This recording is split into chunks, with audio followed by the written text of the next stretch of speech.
Live, bitches. But we're waiting for my beep. So give it to me, Facebook, or whoever does the beeping. Hello, ladies and gentlemen. Welcome to Yankees Stadium. It's been a while. Yeah, well, officially, yeah.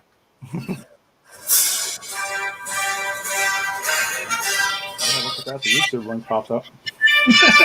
Well, what is up, everybody? Welcome to Empire 161, your favorite show about the New York Yankees, all things baseball. I am Mr. Timchala Tabala. Respect. With me is my co-host, of course, Mr. Ed Camus. Ed, what is going on, my friend? What's going on, man? Big deal in the house tonight. Besides just Yankees baseball now. Oh yeah, very very happy, especially for you. You just got a Chiefs fan in your house. Yeah, that's what I'm saying. We were talking about before we went on the air, but yeah, I was trying to put in my barbecue water for John Brown Smokehouse, and they're usually really reliable. I don't want to sound like I'm just banging on them about this, but like they were just goofing up today. So whatever, we'll try for week 2. Yeah, well, I said it's been a while since our last show due to lack of games played during the Mets COVID incident, and then last week we did the crossover show with the guys and put it in the books, which was fun. Yeah, they didn't gang up on us too badly, even though it was like 4 of them against us two, which was nice. And yeah, we had a lot of fun on that show. I hope we can do that again before the end of the year. But the way things are shaping up, we don't know how much our paths are going to cross again, especially since the last time we were on, we were in first place. Now, the best team in New York is the Buffalo Blue Jays. So put a gun to my head and try to explain that one. Ed, like I said, the last 2 weeks have been rough, man. Give me your quick opinion on what the hell's going on. I mean, I don't want to bury the lead with this, but I mean, they're playing bad baseball. I mean, they have been. The injuries have been a big thing on it. But even with the injuries, though, with the personnel that they're running out there every night, since they got DJ back and now they got Glaber back, they should be much better than what they've been. I keep saying it's Murphy's Law with this team. Like over the last, it's a couple of weeks, last 20, before last night, the last 20 games they were 5-15. One night it's the pitching, then it's it's the starting pitching. They're not giving enough. Then the bullpen's blowing the lead. Then the offense, they're not putting up enough runs. Another game, it's like you pick and choose your poison every single night. We'll get more into it later, but it's been bad baseball just overall. And hopefully, with the teams they got coming up, which the Orioles and the Red Sox and the Blue Jays, they're teams that even this roster should be beating. So. If the Orioles win, they're going to leapfrog us, and that's sincerely depressing. Exactly. If they win this series, so yeah, I don't know what the hell's going on either. It's been a rough 2 weeks for us. But before we even get into that, let's talk. What we're going to do? Our Twib notes. Let's get into our Twib notes. Where is my Twib banner? There you go. And of course, you got to have the music. I miss the music more than anything, I think. Jerry was playing this on our drive to softball on Sunday morning out of nowhere. It was pretty random. Because he knows. He knows it's from the show. He knows. we brought it back. I think we did. We'll have to rename the show This Week in Baseball eventually. This Week in Baseball. I love it. Love Mel Allen's voice. All right. What do we got? What are we talking about here other than the usual COVID-19? So I don't really have any COVID stuff, to be honest with you. This is like the first show I think we've done with no COVID. Which is good. Which is great. It's actually baseball related. Just in case anyone actually missed it last night, the Atlanta Braves scored 29 runs versus the Marlins last night. There, crazy. I think it was like 29-8 beatdown. It's the most by the franchise since 1883, and most by an NL team since 1897. It was pretty historic, and I know it was the second most all time. I think the most all time was 30 runs scored from what I've seen in a regulation 9-inning game. But that was pretty bonkers, man. That is. Were there a lot of home runs, or was this manufacturing doubles? Everything. Home runs, doubles, triples, you name it. They just beat the crap out of the Marlins last night. And the Marlins have been pretty good. I know, like, for most of the season, in the beginning, they were a punchline, and then it was like, wait a second, they might actually make the playoffs in this crazy season. So it's not like they fell off the planet, but it just happens. Listen, that's baseball, Susan, right? Like, that's pretty much how that goes. So they just beat the crap out of them.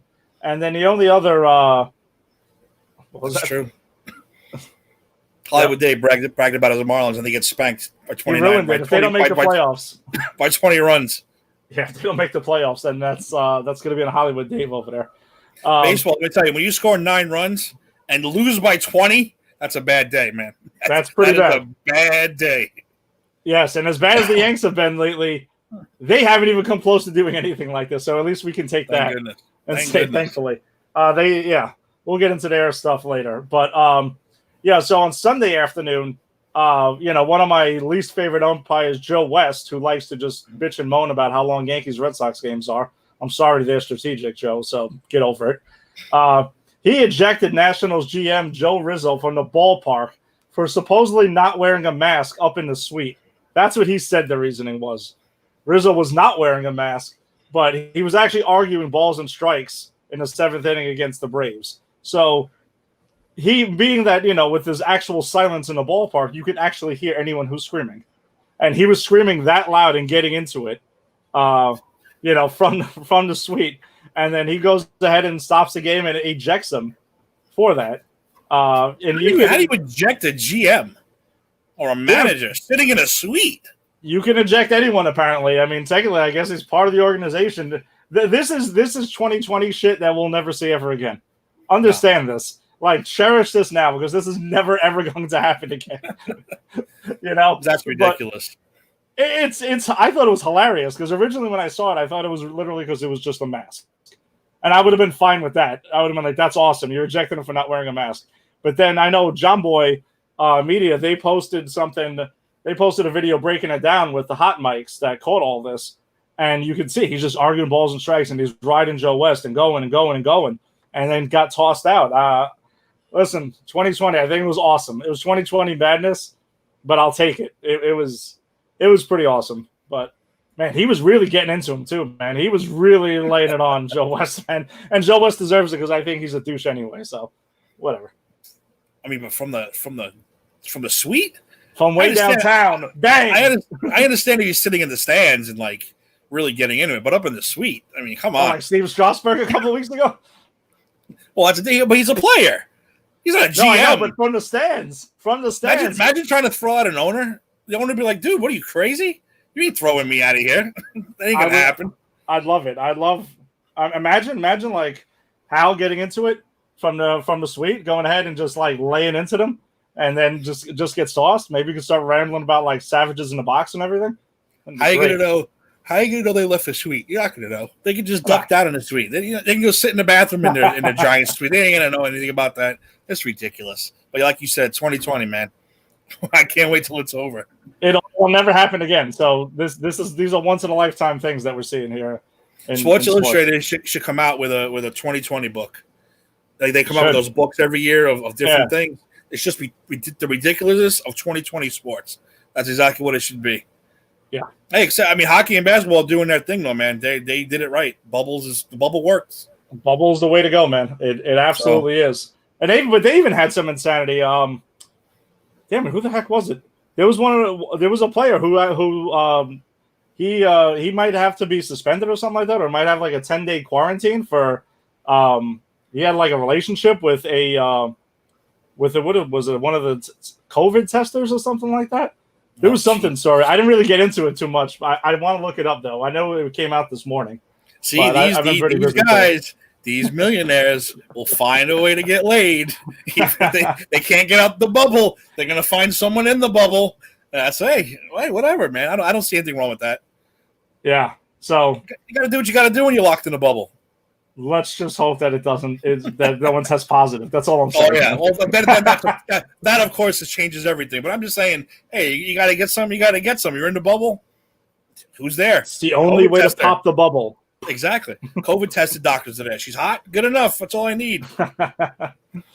So yeah, that's pretty much that for Twib notes. And then we just got one quick Yankees note. Honestly, there really wasn't much in regards to actual notes. It came out early today, as effective on September 7th.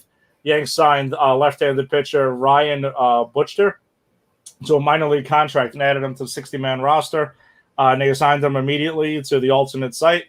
The 33-year-old pitcher has a journeyman has a career 17-4 record though, with a 2.90 ERA and a 1.17 WHIP over 267 games over 6 seasons. He's been previously with the Braves, Padres, Royals, A's, and Angels. Now with the Yankees.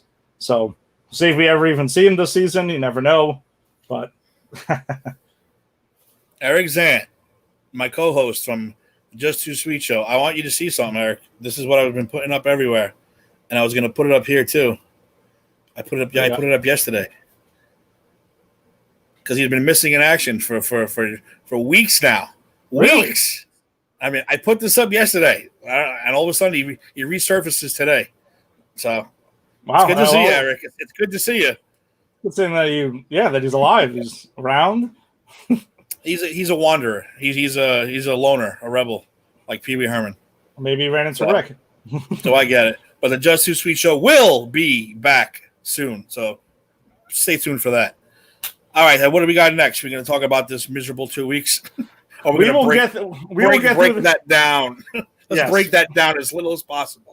We will get through this weekly recap. I don't want to. I neither one of us want to relive too much of this, but we'll just try to hit the quick points so we can get through it. We're picking it up from the night after the last Subway Series game because we're going to keep recapping before that. So I know we were off for a little while. So, all right, what's up, Rick? Hey, there he is. Maybe that's what it is. Rick ran into Dave, Eric. What's this, Dave? I don't know. Marlins lost 29-9 yesterday, Dave. Yeah, Rick might have found Eric in the great beyond, in the upside down. Yes. Don't put it past him. All right, so let's pick it up on Friday, September 4th, when the Yankees actually won a game, 6-5 over the Orioles in 9 innings. So I really wanted to highlight this game because there was some more 2020 insanity involved in this game. It was the Yankees, at the time, it was the Yankees' 19th straight win over the Orioles and featured reliever Jonathan Holder as an automatic runner in the extra innings, which was the 9th inning. So just keep track of this. Automatic runner issued in 2020 in extra innings. This was a first game of a doubleheader, so technically the 9th inning was an extra inning.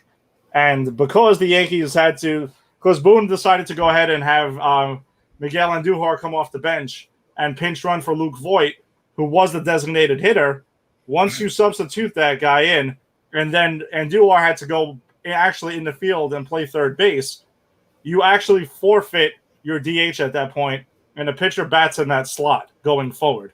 So it came up around, and he was actually the last guy. His spot in the order was the last one batting out. So Jonathan Holder was actually the runner in the 9th inning in a tie game.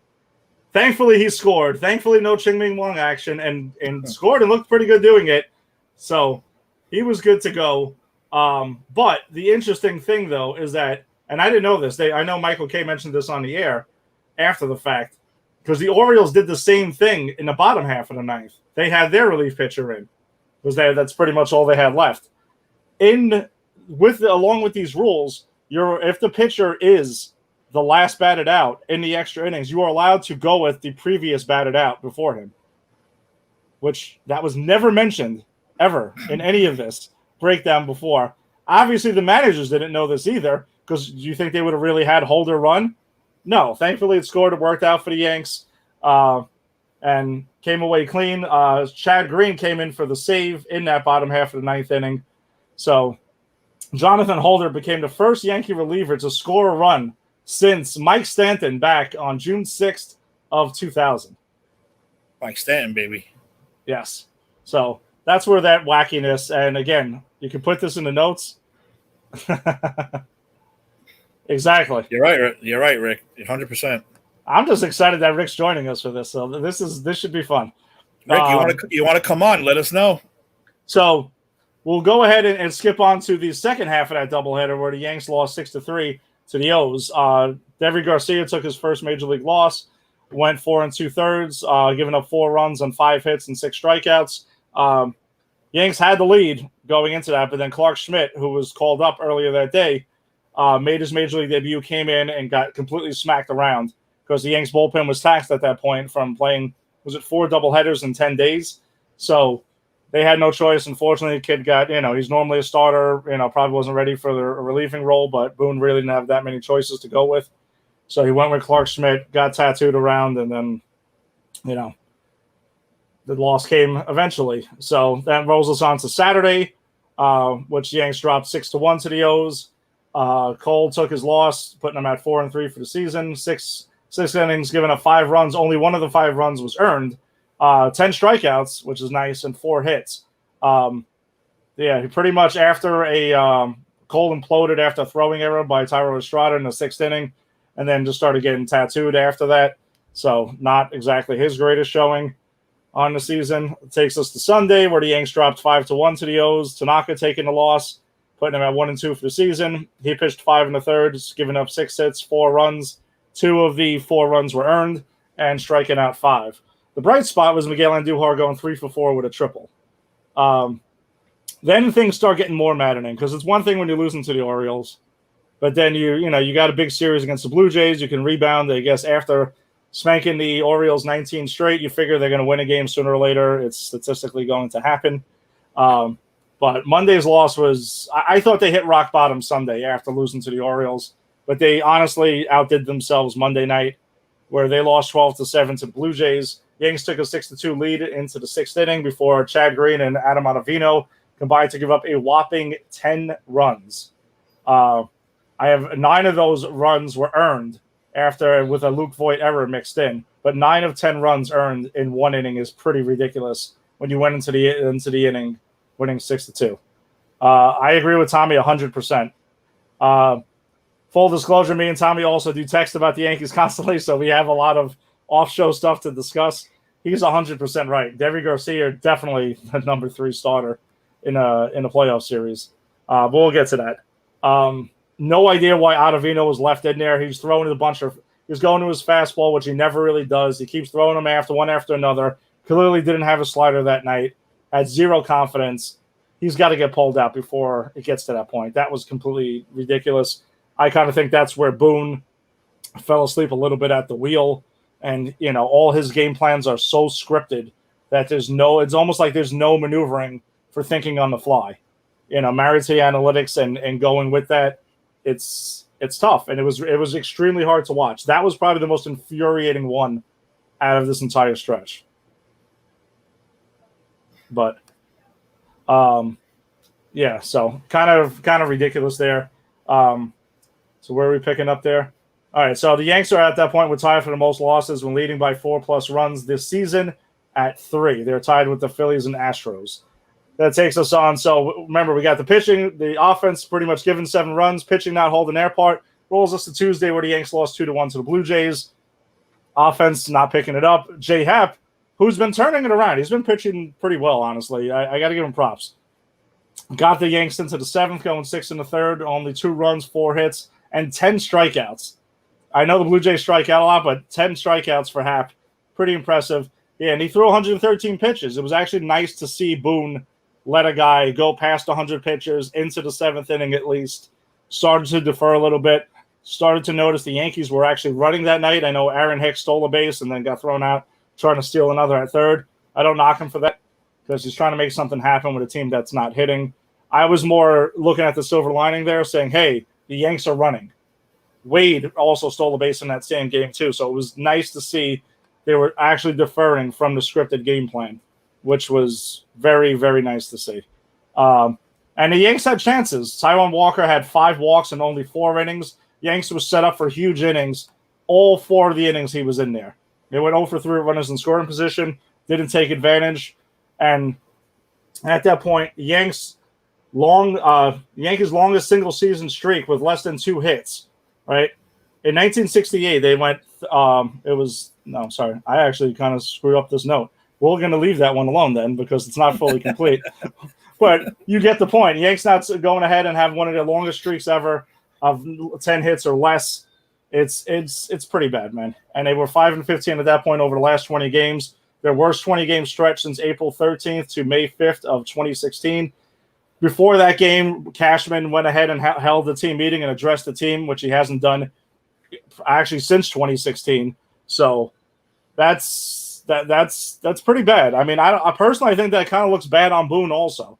I mean, he's there to be this great communicator and to address the team, keep the team motivated, keep the fire going, and the GM has to go ahead. Cashman rarely ever travels with the team, and he traveled with the team for this after the Orioles series. Decided to go ahead and put his foot down and address the team immediately. They did lay an egg 2-1, but hopefully it starts to get the ball rolling. And then you got Voigt now opening his mouth, which is never good. And I know what he said. They're dead. They're playing like they're not, in it. You got to keep your mouth shut, dude. That's only going to come back and haunt him. Well, I understand what he's trying to do. I mean, it was after Tuesday night's 2-1 loss. I'm going to tell you the truth. Yeah.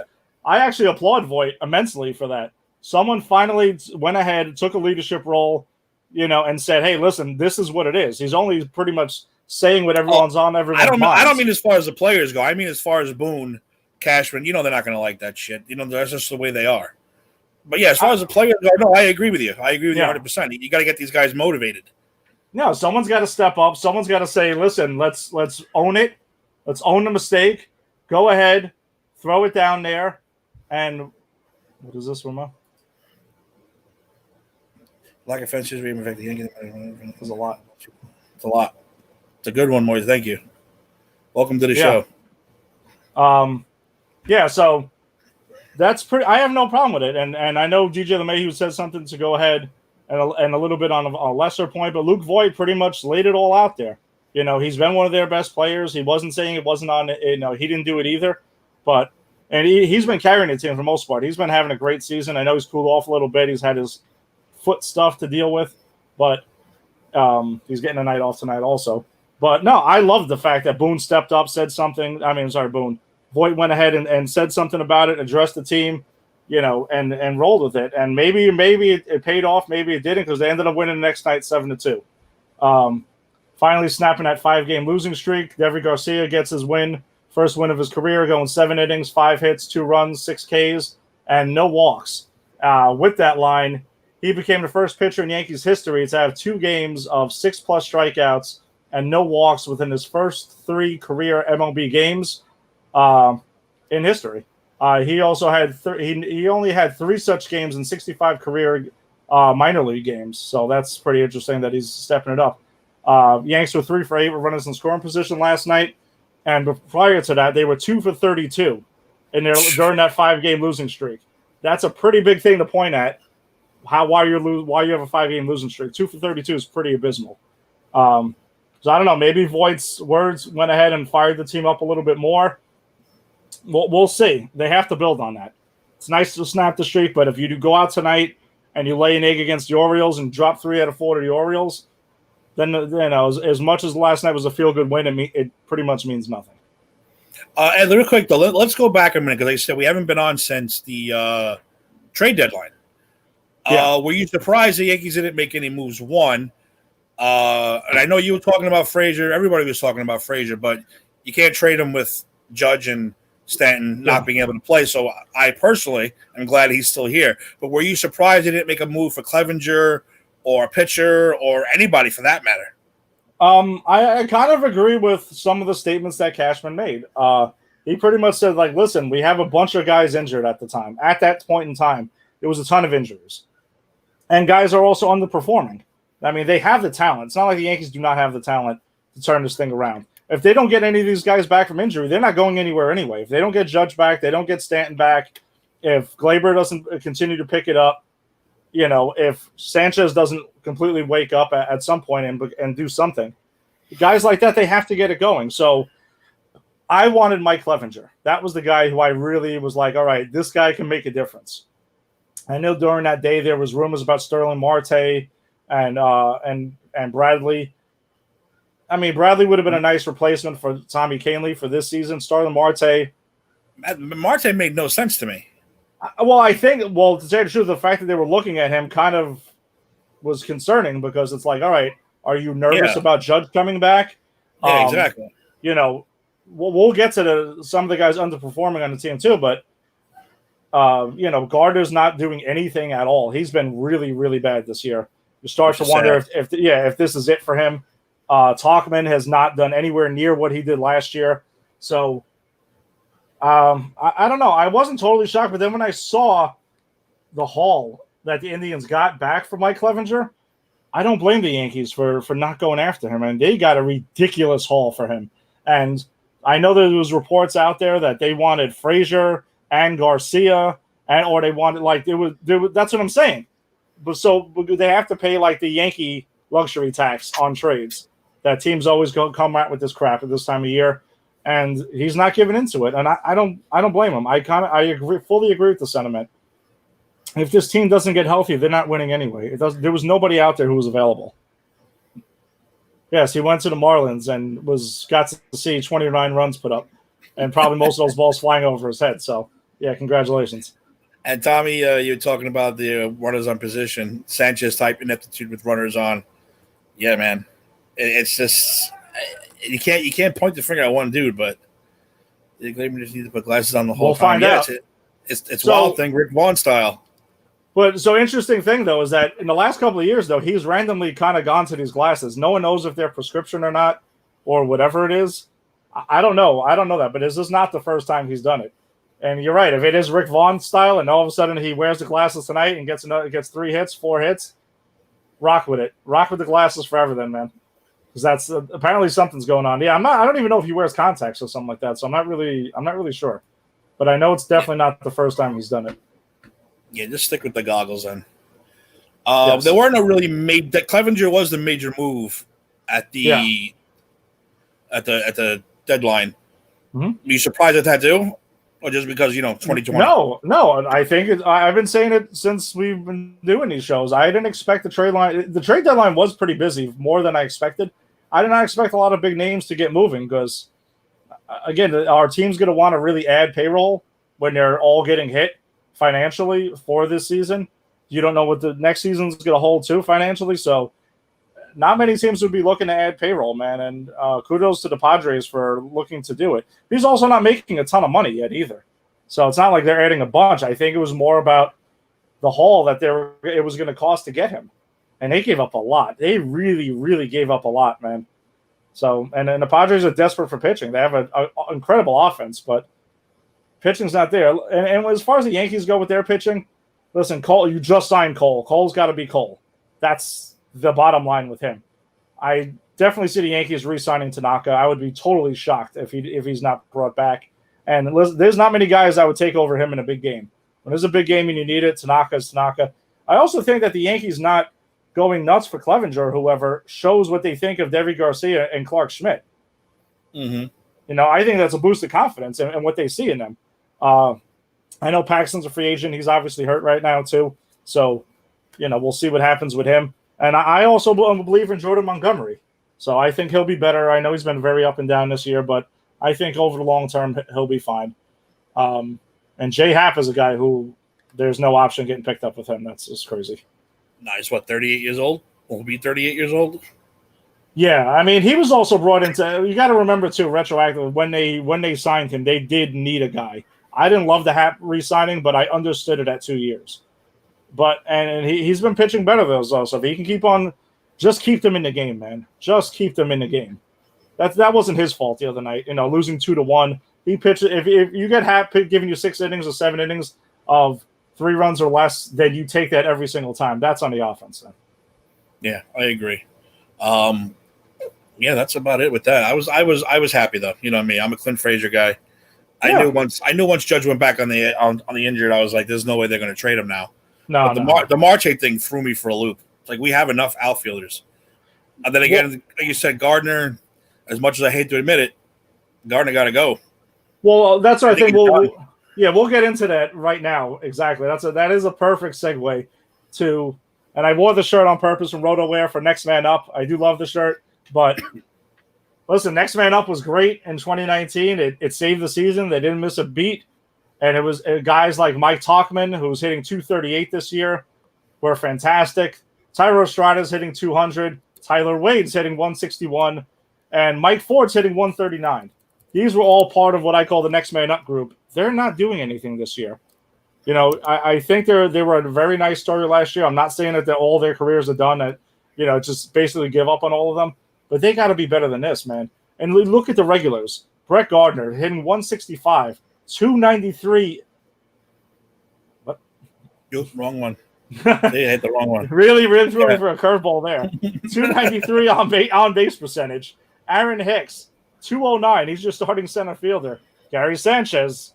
Listen, we've already stated on this show, I'm a believer that he can find that 2016, 2017 version. But the dude's hitting 121 with a 230 on base. You know, Gleyber Torres, 234. I know he missed some time, and he had a good game last night. The goggles maybe will boost that up, but we need him to be Gleyber Torres. We need Gary Sanchez to at least hit over friggin' 200. Yes, Gardner has been better swings lately. I feel like we're bringing our text thing onto the show now, which is great because it is pretty good. Yeah, guys like that, the regulars, they got to get with it, man. And Brett Gardner tying into the Clint Frazier thing that we were saying.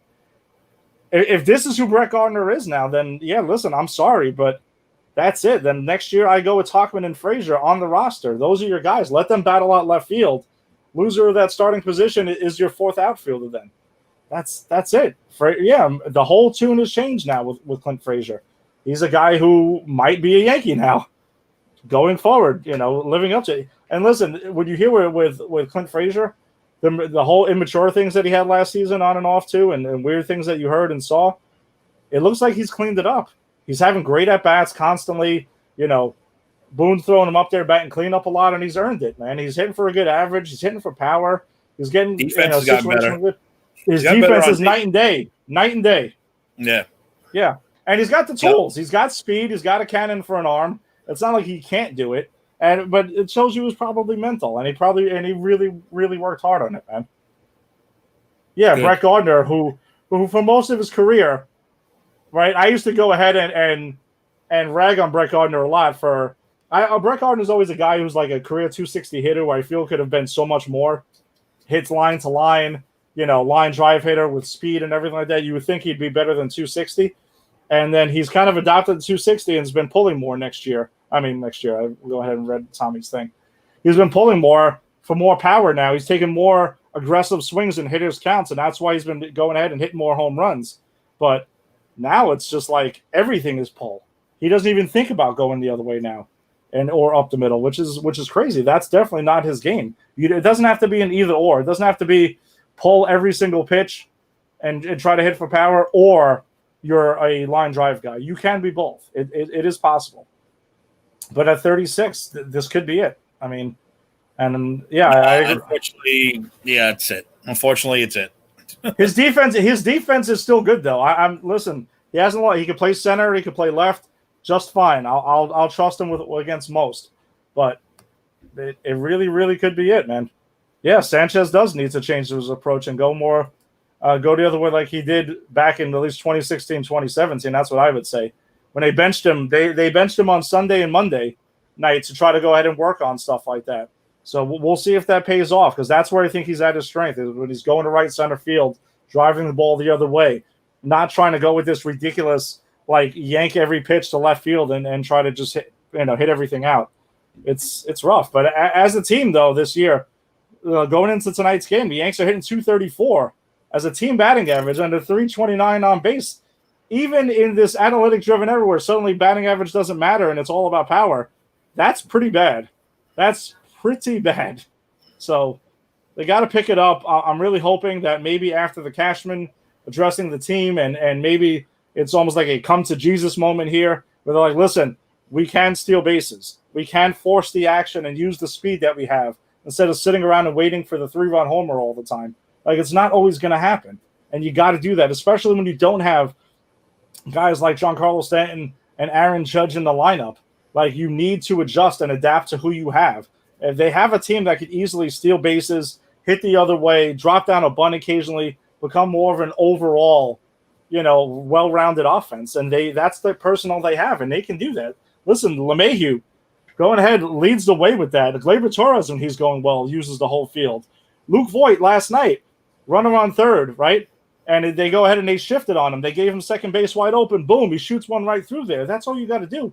And Voigt's having a monster season, hitting home runs. But guess what? If the run's there, take it. Go ahead, score the run. Does anyone bunt anymore? I don't remember the last time I even saw a bunt. I mean, I've seen some embarrassing bunts. We talked about it earlier on with the extra inning rules.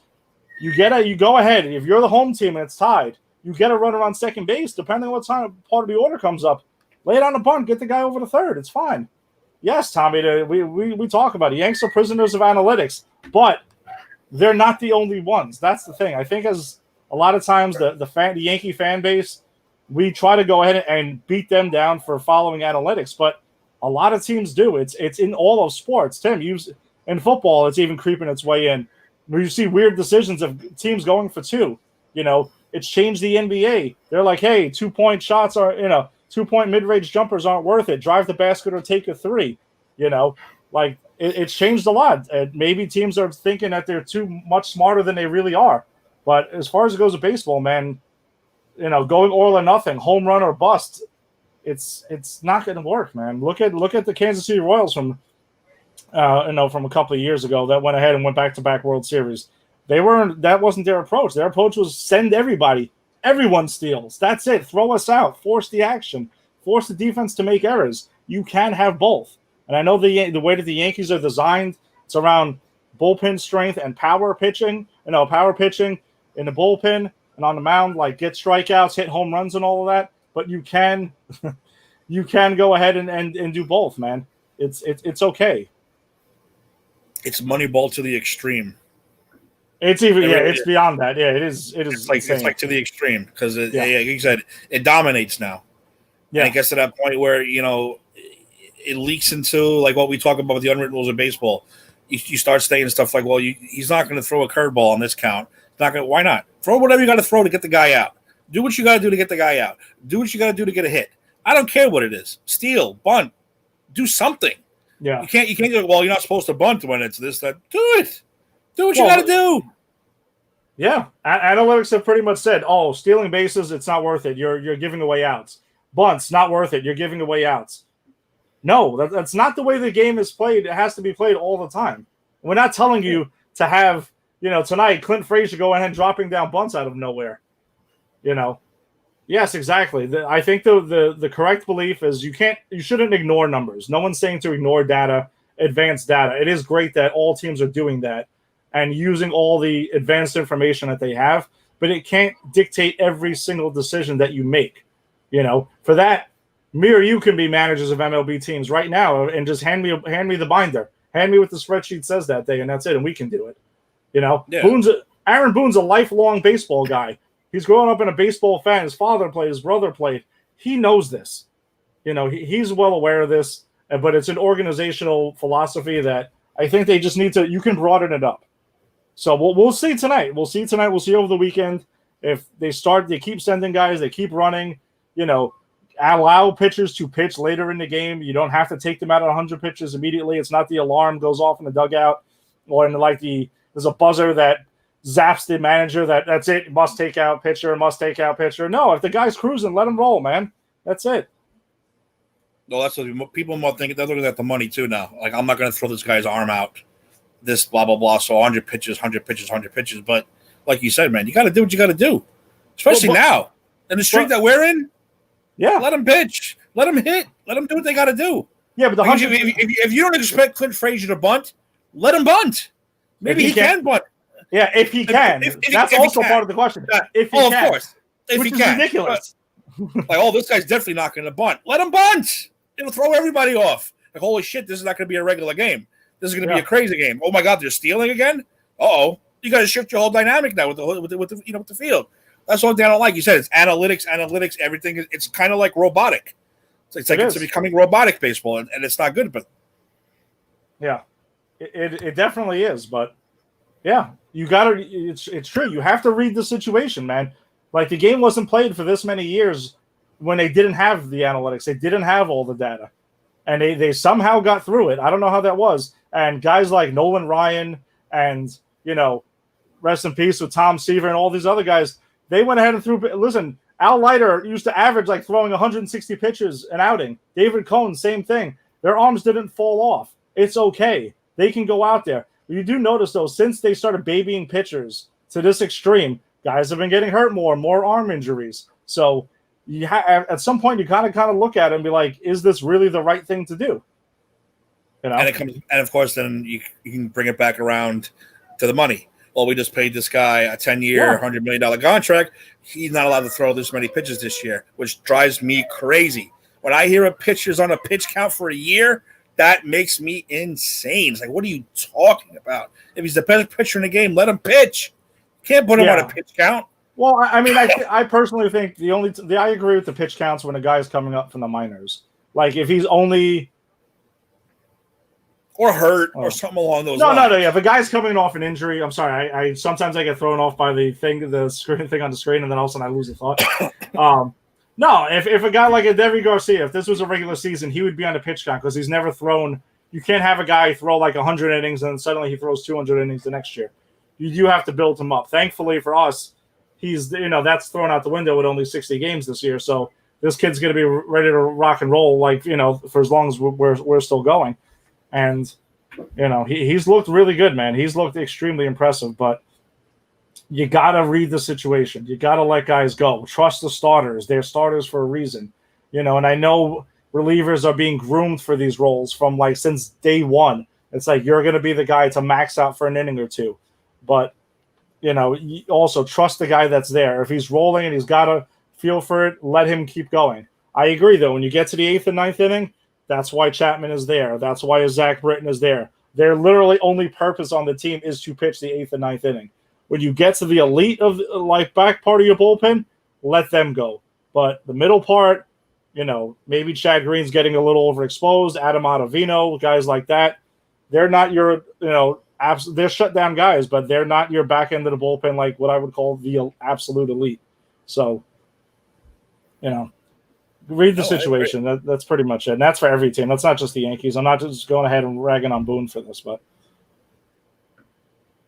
yeah. Tom, you're on point today, Tom. Tommy knows this stuff. Tommy knows the stuff. We give each other shit constantly, but he knows the game, which is why I value talking to him about baseball, man. 230 to 270. That's not even close to what they want to do now. No.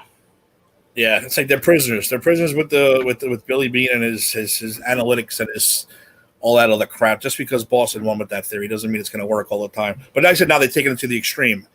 Like you said, when you see 98 pitches, oh my God, they start panicking.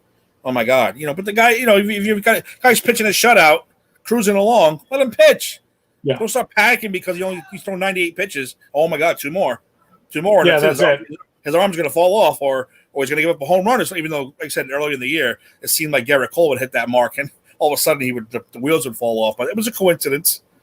I definitely think it's a coincidence with that. But. No, it was a coincidence, but it did happen like 3 times, which was kind of weird. Yeah. But I'm sure Jerry would argue with the 100 pitch. That's why. Oh no, me and him see eye to eye on that. We're eye to eye on that. We've been screaming about that since we first heard it. Because the thing was, it was thrown out as an arbitrary number. Even the guy who wrote it pretty much said it's an arbitrary, nice round number. It's not like you have to do that. At 101, it's going to fall off. It's just a barometer to gauge it by, man. That's really it. Even in the game, in the show, 100 pitches. They say it in the thing. Oh, he's approaching 100. He better get through this 100, because he's already approaching 100. Meanwhile, if I have my guy, I'll throw him 120, 130 if he's pitching. I think I pitched 130 with Garrett Cole once in that game. Just because he can still pitch. He was still pitching. I was like, I'm just going to keep using him, man. I pitched a shutout. 130 pitches. Who cares? It's a video game. My phone's ringing. I don't care. I'm not answering it. All right, so we're going to talk about tonight's game and this upcoming series, or where do you want to go next? Well, we can go ahead and get through that. Post the lineup. Let's get that on there. We could end it with the weekly awards, which weren't really hard to do. Yeah. So there you go. Leading off, DJ LeMahieu sliding over from second base to third base, just showing off his versatility with Gio on the IL, which happened, after our last show. Larry Ventura at shortstop, sliding up to the 2-hole. Luke Voigt getting the night off. I'm gonna guess it's because he just needs finally a day off with his foot stuff, because we don't really know what it is, but he keeps calling it foot stuff. So we're going to call it foot stuff. Foot stuff. Yeah, could be anything. Aaron Hicks in center field, batting third. Clint Frazier remaining in a cleanup spot in right field. Miguel Andujar in left field. So fasten your seatbelts. I was not preparing for that one. And that's because Gary Sanchez is batting sixth in the DH spot. I don't know. I kind of like Andujar, in the DH role. I don't think we have to force feed Gary Sanchez in there, but let's see what happens. Mike Ford is playing first tonight. Higgy Kyle Higashioka is catching. Tyro Estrada rounds out the order at second base, who's also hasn't been doing too much. And Cole's on the mound tonight. Big start for Cole, man. This is it. This is the start where you want to follow up, have a lights-out game, give us 7 or 8 innings, absolutely dominating, cut down on the damn home runs, which he's leading the league in most home runs surrendered by any starter. So this is it. And I can't believe we're talking about a September game against the Orioles being a statement game for the Yankees and Garrett Cole. This is, yes. Tommy, we'll get Tommy on here. We'll get Tommy on here soon enough. Tommy, anytime you want to come on, it's absolutely all right. But like you said, though, you think about it, the season just started. But there's only like 20 games left. The season's almost over already. That's why I hate 2020. I hate 2020. Tim, it's so friggin' weird. Because even as I'm watching these games, I went ahead and I'm like, I have to readjust the way I'm looking at baseball. Mm-hmm. I really am, because I'm kind of like, even during that stretch, right? As annoyed as I was, and like I'm just aggravated by each game, and it's just like really driving me crazy. Because I admit it, I have found myself when the Yanks are in a rut, I am actually in a bad mood. Like in general, just like I feel bad for Angie. She's probably I have a slight attitude going on and stuff like that, but it's true. But I'm kind of like, all right, it's a 20-game stretch. It's bad. They'll have time to rebound. It's all good. And I'm like, holy shit, there's only 10, 15 games left in the season or something like that. That was actually 17, but you know what I mean. It's almost over. It's crazy. It's crazy to think about it like that, but it's true. You got to like readjust. It's like watching it with NFL eyes. You know what I mean? Yeah, like each game is that much more, that much more now. That's how you have to readjust to it. So it's just scary. It's very scary. Because even I, it was like one of those things. Last night I was watching the game and all of a sudden it hit me. I'm like, oh my God, there's like 20 games left. It's like, wow, like it's almost done. Because they pop the schedule up there. I'm like, oh well, we could win that game. We could win. Oh my God, we have to win these games. This isn't. We have to win the next. What was it? We got the Orioles and then the Blue Jays. We got the Orioles, then the Blue Jays here, and then the Red Sox come in, who have been pretty much dead men walking. But I still don't take it for any credit, because don't you think that they would love nothing more than to screw up our season? So absolutely, I'm actually more scared of them than I am of the Blue Jays or the Orioles. Way more scared of them because, like you said, they want to screw us. Yeah, so we'll be scoreboard watching for the rest of the season. Thanks, Tommy. Take care. Thanks for watching. Make sure you share the show, and you can come on anytime you want. Yeah, so it's every game's a big game now. That's it for the rest of the stretch. You got to win. Got to win every game. They got the Marlins on the schedule too, who we know aren't going to roll over the last 3 games of the year. But that's pretty much where we're at with that. For the Yankees-Orioles preview for this weekend, 4-game set. We already mentioned Cole's going tonight against Aiken for the Orioles. And we keep getting screwed on these previews because we can't really talk too much about it, because Friday night, it's Tanaka versus TBD. Saturday is Jordan Montgomery versus TBD. And Sunday's J. Happ versus TBD. So we can't really look at their starting pitchers, think about like lineups and project things or guess things. We can't. Guess what? Win the game, win the series, win 3 out of 4, sweep them, whatever you got to do. Let's go. Let's start a new stretch. Let's smack them around for another 19 games because we're going to need it. Screw TBD. I don't give a crowd that you should smack them around like you said. They're the Orioles. No reason for them to be contenders at this point. No. Watching the Tigers scores, the Orioles scores, it's been weird, but. Listen, get hot, get healthy going into the stretch. Just make the playoffs. I know there was talk earlier also about the MLB bubble, so it really does sound like the postseason's going to be in a bubble. So there's no – guess what? And I know they were saying the NL would be in Texas and the AL was going to be in California. That's the early things that I'd heard about it, and they were working out details. There's not going to be home field advantage. So just get in. Just be 1 of 8. And then if the Yankees are healthy and they're playing some good baseball going into it, I love their chances. Absolutely love their chances. Speaking of which, now Stanton gets healthy, Judge gets healthy. Do you hold them? No, they got to play. You got to get at bats going into the postseason. I'm saying to you have the no bubble. choice. I'd put them right in the bubble and in Saran wrap and say, listen, just hit every day. Just hit every day. Off a tee, off a pitcher. I don't care what you got to do. But at this point, I don't see Stanton coming back again.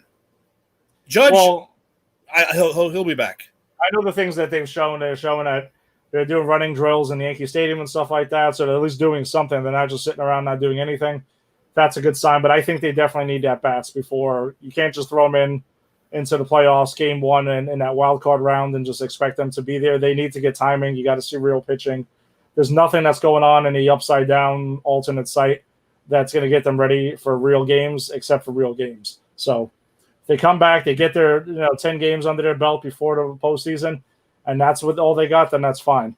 I think it's going to be really hard for them to just be make their their comebacks in the bubble. So they got to get the even if just seeing their names in the lineup might screw some pitchers up. So yeah, that's good enough too, because now you got to really got to adjust. You can't just lob balls in there, because I'm sorry, like they even said, everybody's been saying it. Nobody's scared of Gary Sanchez right now.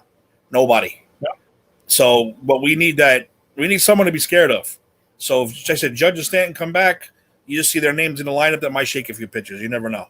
Yeah, and like we said before, the regulars got to get going too. I mean, you can't have guys like Gleyber Torres and Aaron Hicks. Even Gardner, pick it up. Like, whatever happened before. If you can get hot over these last 17 games, then so be it. That's all that anyone's going to care about. And we have to make a run in the postseason. That's what it's all about. So that's how I'm looking at it. All right, well, now it's going to be a rough part of the show because we're going to give our awards out. I don't know who we're going to give the award to. Anybody watching for the first time, we were kind of like a Star Wars themed show because of the whole Evil Empire. Our award for Offensive Player of the Week is the Force is Strong with this Player of the Week award. Ed, who are you going to give it to? I think we're giving it to the same person because there's not that many choices. I didn't think that, honestly. I thought it was the only choice was Miguel Andujar. I mean, that's who the Force has to be strong. He was the only one who's had the Force strong with him. Even DJ LeMahieu wasn't too great over the last week or so. Because I kept it to the last week. I was going to do it from the last show. Then I'm like, let's just focus on the last week because that would be a lot. So over his last 7 games, Miggy has been batting .333 with a .385 on-base percentage, 8 hits, a homer, and 3 RBIs. So he's been turning around. His defense has still been kind of shaky out there. We'll see what left field holds for him tonight. But he's another guy who's got to be in that lineup day in and day out. Yeah, I'm going to have to agree with you because, like I said, there's no other choice. Yeah. Maybe Luke Voigt. Maybe Luke Voigt was hot. But when I went ahead and tried to put it down to it, the last 7 games, not so much. He's had some big hits, but yeah. Well, I'm gonna have to agree with you 100%. Hopefully, like I said, this is gonna someone has to break out. So next week's show we'll have maybe we could argue. We haven't argued in a while over the Player of the Week.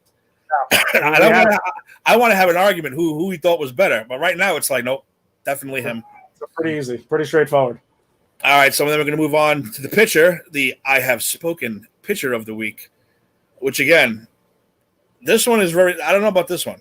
I don't know if we're going to have the same pitcher for this one. So I expanded it to his first 3 starts of his career. I went with David Garcia in his very short career. He's 1-1 with a 3.06 ERA, .90 WHIP, 18 Ks in 17 and 2/3 innings. That kid, the game his debut against the Mets was phenomenal. I know it was outside of the 7-day window, but I included that. He looked great. And last night, stopping a 5-game losing streak and doing what an ace does and just putting your foot down and saying, listen, this is it. Like, I'm shutting this thing down. I'm going to do my part. We're going into the 7th. He looked great. He's looked great. 4-pitch pitcher. He's got his 4-seam fastball working. Great curveball. He didn't have too much of a great curveball last night, but he introduced that slider and that changeup more. So he's looked good. I'm super excited about Garcia. He's been as advertised. So let's see the kid keep rolling. Oh, I agree with you again. There hasn't been that many reasons to smile over the last few weeks. But he's definitely put a smile on your face because it's the future, man. It's the future. It's what we need. Like I said, with him, with Schmidt, hopefully these 2 guys are going to we'll be giving them awards for many, many, many, many, many years to come. But yeah, we're going to agree again on that one because again, there's not much else you could possibly bring up because, like I said, one day it's starters, one day it's the bullpen. Starters, bullpen. We don't know what the hell's going on with this team right now. Yeah. So no, I'm gonna have to agree with you on that one. All right, so we'll see what happens this weekend. Orioles, Blue Jays next week. I said, well, we can't really plan a show because we don't know what the schedule is going to be. But we will be back sometime next week. Ed, you got any parting words before we disappear for the week? Listen, Yankees universe, come off the ledge. It's all good. Things are going to work out. Stay positive with it. Find the silver linings with it. Listen, they will turn it around. Guys, we'll get going. We'll get the boys back. It's all going to work out, guys. Just stay with it. Stay with it. Yeah, you got to be patient. Patience is where it's at. Hopefully we get our guys back. I'm looking forward to it. If you need more baseball, but you're not a fan of the blue and white pinstripes, which, I mean, you're not, you should be watching the show anyway. The guys from the Put It in the Book show will be coming up. I think it's at 6 or 6:30. I'm not sure, but they will be coming up discussing all things Mets, who are in the same boat as us right about now. Buffalo's a better team than you are. The Buffalo Blue Jays. So we'll be back next week to discuss this week's team. That's it. Ed, it's good seeing you after all this time. Same here. Everybody, thanks for watching. Share the show out. Just Too Sweet Show. Jada and Kyle. Put it in the books.